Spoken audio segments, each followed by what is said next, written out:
ఈశ్వర నాకు వేదం రాదు, స్మృతులు తెలియవు, కావ్యాలు రావు, పురాణాలు రావు, పోనీ నలుగురిని నవ్వించడం కూడా రాదు, రాజుల్ని పొగడ్డము రాదు, వైద్యము రాదు.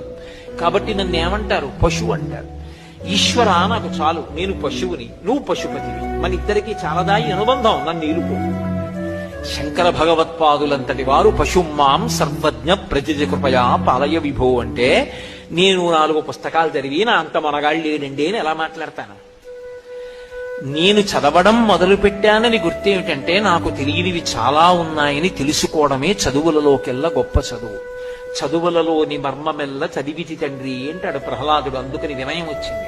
వినయం ఎప్పుడు వస్తుంది? నాకు ఇది తెలియదంటే వినయం వస్తుంది. నాకు తెలియందేముందంటే అహంకారం వస్తుంది. ప్రహ్లాదుడికి అంత వినయం ఎందుకు వచ్చిందంటే, నాకేం తెలుసు. మహాత్ములైన వారెవ్వరూ కూడా నాకు తెలియందేమిటి అనలేదు, నాకేం తెలుసు.